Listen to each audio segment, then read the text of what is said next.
Hi friends, welcome back to Revathi vlogs. అందరూ బాగున్నారా అండి? మేము కూడా బాగున్నాం, మీరు కూడా బాగున్నారని మనస్ఫూర్తిగా అయితే కోరుకుంటున్నా. మా ఛానల్లో ఫస్ట్ టైం చూసేవారు సబ్స్క్రైబ్ చేసుకోండి. ఆల్రెడీ సబ్స్క్రైబ్ చేసుకున్న వాళ్ళకు చాలా చాలా థ్యాంక్స్. మీ సపోర్ట్ వల్ల మా ఛానల్ మరింత ముందుకైతే వెళ్తుంది. ఇవాళ రెసిపీ ఏంటంటే పాలకూరతో పాలక్ ఎగ్ కర్రీ అండి. ఈ పాలకూరతో చాలా ప్రయోజనాలు అయితే ఉన్నాయి. ప్రాసెస్లోకి అయితే వెళ్ళిపోదాం. హాయ్ ఫ్రెండ్స్, ఇవాళ పాలక్ ఎగ్ కర్రీ అయితే చేసుకుందామండి. ఎలా చేసుకోవాలో అయితే ప్రాసెస్లోకి అయితే వెళ్ళిపోదాము. ఒక 2 కట్టలు పాలకూర కట్టలు తీసుకున్నా అండి. అలానే ఎగ్స్ అయితే 7 తీసుకున్నా. ఒక ఆనియన్, ఒక టమోటో, ఒక 2 ఆనియన్స్ అయితే తీసుకున్నా అండి. ఈ కర్రీ చాలా టేస్టీగా ఉంటుందండి. ఓసారి మీరు కూడా ట్రై చేయండి. నేను కూడా ఫస్ట్ టైం అయితే చేస్తున్నాను. ఎలా వస్తుందో ఏమో మీరే కమెంట్ అయితే పెట్టి చెప్పాలి నాకు. చూస్తున్న వారు ఒక లైక్ అయితే కొట్టండి ఫ్రెండ్స్. చూడండి, పాలకూరలో చాలా కాల్షియము, ఐరన్, ఇలా గ్రీన్ లీవ్స్ అంటేనే మనకు గ్రీన్ వెజిటేబుల్స్ అంటేనే ప్రోటీన్స్ చాలా ఉంటాయండి. ఐరన్, కాల్షియం అయితే ఎక్కువ ఉంటుందని పాలకూర అయితే డైలీ ఒక పూట అయినా తీసుకోవాలి అంటారు డాక్టర్స్. ఇవాళ అయితే నేను ఎగ్ కర్రీ అయితే చేస్తున్నాను. దాంతో అలా అయినా అయితే పాలకూర అయితే మన ఒంట్లోకి అయితే వెళ్ళిపోతుందని. ఇది చాలా బాగుంటుందండి, హెల్త్కి చాలా బెనిఫిట్ కూడా. మీరు కూడా ఒకసారి అయితే ట్రై చేయండి. ఇప్పుడైతే ప్రాసెస్లోకి వెళ్ళిపోదాం. ఫస్ట్ అయితే ఎగ్స్ అయితే ఉడకబెట్టుకుందామండి. 7 ఎగ్స్ అయితే ఉన్నాయి. ఇప్పుడు 7 ఎగ్స్ని ఉడకబెట్టుకుందాం. చూడండి, నేనైతే కుక్కర్లో అయితే ఉడకబెడుతున్నాను. ఒక విజిల్కి అయితే తొందరగా ఉడికిపోతాయి కాబట్టి ఇందులో అయితే వేసిస్తున్నాను. ఒక విజిల్ వస్తే చాలండి. చూడండి, తగినన్ని వాటర్ అయితే వేసుకొని విజిల్ అయితే పెట్టుకుందాము. చూడండి, స్టవ్ అయితే వెలిగించేసుకొని ఇక్కడైతే స్టవ్ మీద అయితే పెట్టేశాను. ఇప్పుడైతే చిన్నగా ఆనియన్స్, టమోటో కూడా కట్ చేసి పెట్టుకుందాము. అలానే ఇదైతే ఉడికించుకొని మిక్సీ పేస్ట్ వేసుకుంటున్నాను అండి. అలా అయితే త్వరగా మగ్గుతుంది, త్వరగా అయితే కర్రీలో వేసుకోవచ్చు. ఫస్ట్ అయితే ఇవన్నీ కట్ చేసి పెట్టేసుకుందామండి. అండి, ఇది ఎగ్ పాలక్ కర్రీ రైస్లో కానీ చపాతీలో కానీ చాలా బాగుంటుంది. ఇప్పుడైతే రైస్ అయితే నానేసుకుంటున్నాను అండి. 1 గ్లాస్ రైస్ అయితే నానేస్తున్నాను. ఏమైనా రాయలు ఉన్నాయేమో చూసేస్తున్నాను. అలానే చూడండి, రైస్ అయితే సెరిగి పెట్టాను. ఇప్పుడైతే ఒక 2 టైమ్స్ అయితే రైస్ కొద్దిసేపు నాననివ్వాలి. ఒక 2 సార్లు అయితే కడిగేసి నానేసుకుంటే సరిపోతుంది. కర్రీ చేసుకునేలోపు మనకు రైస్ అయితే చూడండి ఒక 2 టైమ్స్ అయితే ఇలా కడిగి పెట్టుకోవాలి. చూడండి, రైస్ అయితే ఒక 2-3 టైమ్స్ ఇలా కడిగితే దీంట్లో ఉండే డస్ట్ అలా ఇక్కడ బియ్యము పురుగు పట్టకుండా మనమైతే బ్లీచింగ్ బోరాక్స్ పౌడర్ అనేది కలుపుతాం కదండి. కాబట్టి ఒక 2-3 సార్లు ఇలా కడుక్కుంటే చాలా క్లీన్ అయిపోతాయి. రైస్ కూడా చాలా బాగుంటుంది. చూడండి, ఇప్పుడైతే మంచినీళ్ళు అయితే వేసేసుకుంటాము. చిన్న టిప్ అండి, రైస్లో అయితే పురుగు పట్టకుండా ఉండాలంటే వేపాకు ఉంటుంది కదండి, వేపాకు వేసి ఉంచితే పురుగు అయితే త్వరగా పట్టదని విన్నానండి. ఈ టిప్ అందరూ ఫాలో అవుతారని. ఈ టిప్ కనుక నచ్చితే కమెంట్ బాక్స్లో కమెంట్ అయితే పెట్టండి. ఓసారి ట్రై చేసి అయితే చూడండి. చూడండి, రైస్ అయితే పెట్టేసాను. కొద్దిసేపు నాననివ్వాలి. ఫస్ట్ అయితే పాలకూర అయితే కట్ చేస్తున్నాను. చాలా గ్రీనిష్గా ఉంది. చూడండి, ఫ్రెష్గా ఉంది. ఇవాళ తీసుకున్నాను. చూడండి, పాలకూర అయితే కట్ చేసుకోవడం రెడీ. చూడండి, సన్నగా ఆనియన్స్, టమోటో అయితే కట్ చేసి అయితే పెట్టేసుకున్నాను. చూడండి, అలానే 2 పచ్చిమిర్చి అయితే వేసాను. చూడండి, పాలకూరను ఒక 2 సార్లు బాగా కడగాలి. ఇందులో ఉసుక అలా ఉంటుందండి. కాబట్టి ఒక 2 సార్లు బాగా కడిగి పెట్టుకుంటే ఏది ఉసుక అనేది ఏమి ఉండదు. చూడండి, ఇప్పుడైతే ఇది ఉడికించుకోవాలి. చూడండి, సరిపడా వాటర్ అయితే వేసేసి ఇక్కడ స్టవ్ మీద అయితే పెట్టేసి కొద్దిసేపు ఉడికించుకుంటే మెత్తగా అవుతుంది. తర్వాత మిక్సీకి అయితే వేసేసి చూడండి, ఇప్పుడైతే గుడ్లు అయితే ఉడికిపోయేది చూసేస్తాను. చూడండి, త్వరగా అయితే ఉడికిపోయాయి. చూడండి, నీళ్ళన్నీ వంపేసుకొని ఈ పెంక అయితే తీసేసుకున్నాము. చూడండి, కుక్కర్లో వేసినందుకు త్వరగా ఉడికాయి, ఇలాంటివి వచ్చేస్తున్నాయి చూడండి. చాలా వేడిగా ఉన్నాయి చూడండి. త్వరగా అవుతుందని కుక్కర్లో వేసాను, దీని షేప్ మారిపోయింది, ఎగ్ షేప్ అయితే మారిపోయింది చూడండి. చూడండి ఫస్ట్ అయితే ఒక ప్యాన్ పెట్టుకొని ఇందులో ఆయిల్ అయితే వేసుకోవాలి. చూడండి ఇందులో ఫస్ట్ కొన్ని ఆనియన్స్ 2 తీసుకున్నాం కదా, ఒక ఆనియన్ అంతా వేసేసి బాగా మగ్గించుకోవాలండి. అలా ఊరికే మగ్గించుకోవాలండి. అలానే కొద్దిగా సాల్ట్ వేసుకుంటే త్వరగా మగ్గుతుంది. ఒక సైడ్ పాలకూర అయితే ఉడికిపోతుందండి, ఇక్కడ సైడ్ అయితే ఆనియన్,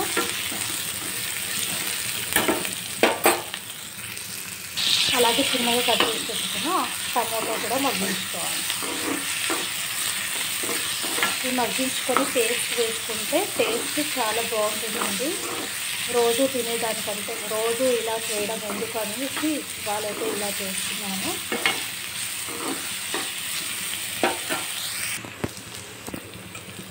చూడండి ఇలా సన్న మంటపై ఇలా వేయించుకోవాలి. చాలండి, ఇదైతే ఒక ప్లేట్లో అయితే తీసేసుకున్నాము. చూడండి ఇప్పుడు ఇదే ఆయిల్లో కొద్దిగా ఎగ్స్ అయితే వేయించుకుందాము.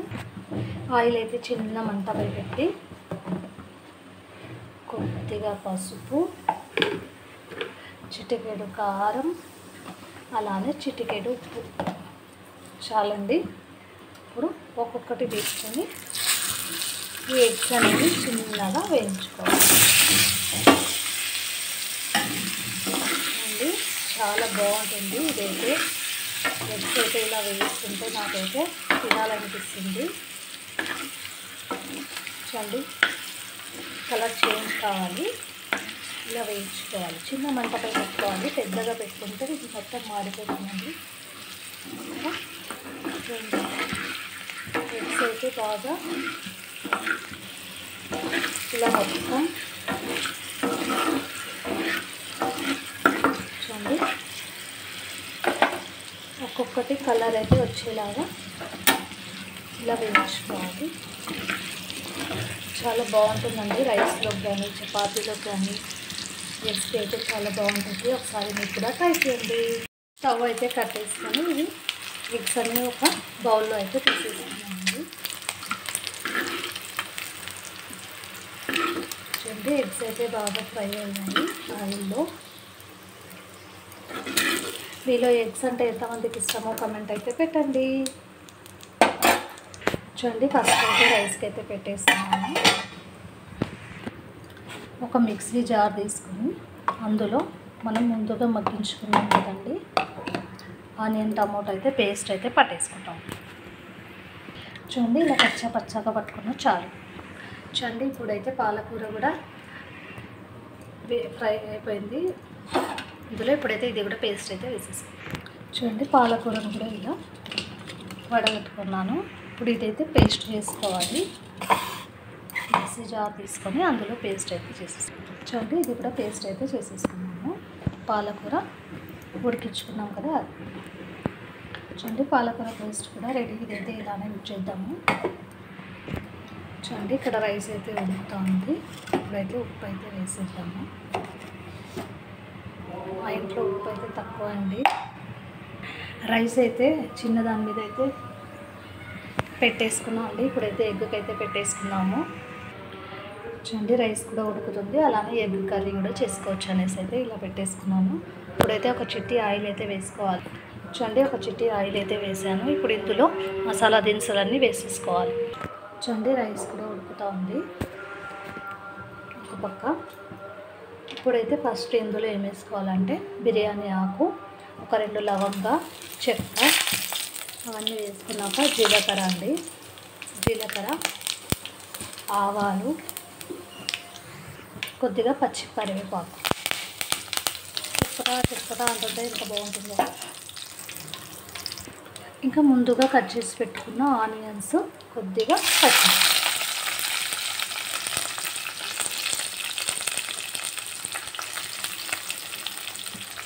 ఇదైతే గోల్డెన్ కలర్ వచ్చే వరకు వేయించుకోవాలి. అప్పుడే టేస్ట్ అయితే చాలా బాగుంటుంది.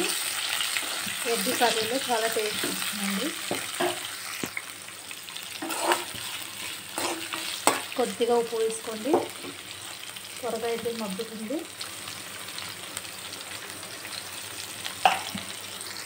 చూడండి, ఇవి గోల్డెన్ కలర్ వచ్చే వరకు వేయించుకోవాలి. చూడండి, కొద్దిగా గోల్డెన్ కలర్ వచ్చాక ఇప్పుడు మనం ముందుగా పేస్ట్ చేసి పెట్టుకుని టమాటో అలానే ఆనియన్ వేసి బాగా కలుపుకోవాలి. ఇది వాసన పోయే వరకు కొద్దిగా ఇలా వేయించుకుంటే చాలండి. చూడండి, ఈ పేస్ట్ అయితే ఇలా అయింది. కొద్దిసేపు ఇలానే మగ్గించుకోవాలి.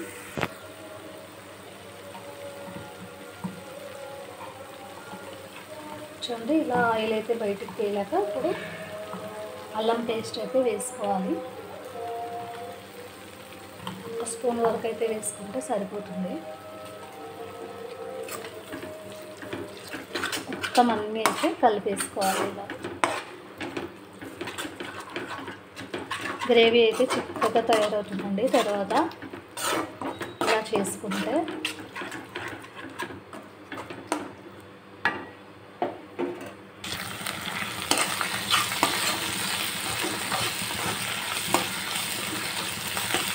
అల్లం పేస్ట్ అయితే బాగా కలుస్తుంది. ఇప్పుడైతే ఇందులో 1.5 స్పూన్ కారం,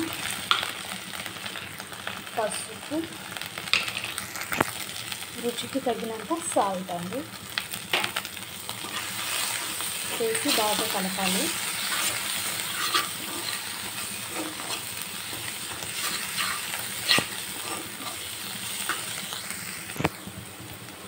కొద్దిగా జీలకర్ర పొడి, కొద్దిగా కొబ్బరి, చూడండి చివరగా పేస్ట్ మనం ముందే ప్రిపేర్ చేసుకున్న పాలకూర పేస్ట్ వేసేసుకోవాలి. చూడండి, పాలకూర వేసుకున్నాక ఇదేదో కడాయి పన్నీర్ మసాలా అంటే చాలా బాగుంటుంది. ఇది కూడా కొద్దిగా వేసేసుకోవాలి. అండి, మొత్తం మిక్స్ చేసుకొని తగినన్ని వాటర్ అయితే వేసుకొని ఇంకా కొద్దిగా వాటర్ అయితే వేసుకోవాలండి. ఇది కొద్దిగా మగ్గినాక వేసుకున్నాము. కలర్ అయితే చేంజ్ అయిపోయిందండి. పాలకూర వేసేలోపు టేస్ట్ కూడా చేంజ్ అవుతుంది. చూస్తుంటేనే నోరు ఊరిపోతుందండి. అంత బాగుంటుంది. మీరు కూడా ట్రై చేయండి. చూడండి, ఇటుపక్క రైస్ కూడా అయిపోయింది. ఇదైతే వంట చేసుకుందామండి. ఇటుగా ఆయిల్ తేలుతూ ఉంది. ఇంకా కొద్దిసేపు ఇలానే ఉంచితే చూడండి వంట చేసి అయితే పెట్టేసుకున్నాము. కొద్దిసేపు మగ్గనిద్దాము. చూడండి, ఆయిల్ అయితే బయటకు వచ్చేసింది కదా, అంత బాగా మగ్గింది. ఇప్పుడైతే తగినన్ని వాటర్ అయితే వేసుకున్నామండి. చూడండి, చిక్కగా గ్రేవీ అయితే రెడీ అయిపోయింది కదా. చూడండి, కొద్దిగా వాటర్ అయితే వేసేసుకున్నాం.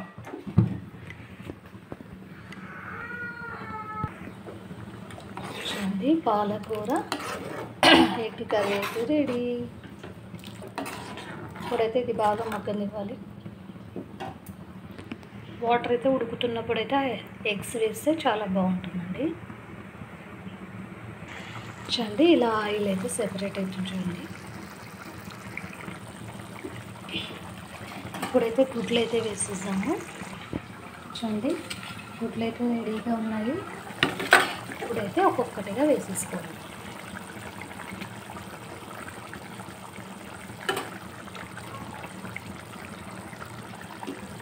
చూడండి,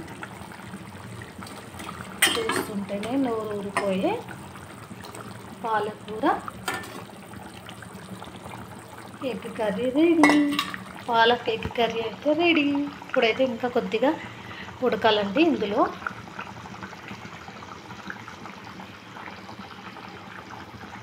గ్రేవీ అయితే చిక్కబడాలి. చిన్నగా పెట్టేద్దాం.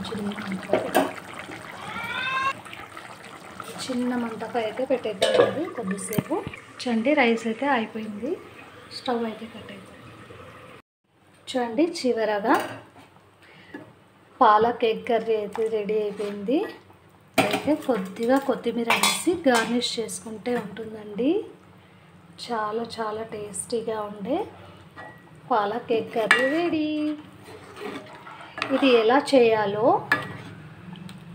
ప్రాసెస్లోకి అయితే వెళ్ళిపోదాము. చూడండి rice, palak egg curry ready. ఇప్పుడైతే ఒక బౌల్లో సర్వ్ చేసుకుందాము. చూడండి రైస్ అయితే, చూడండి రైస్,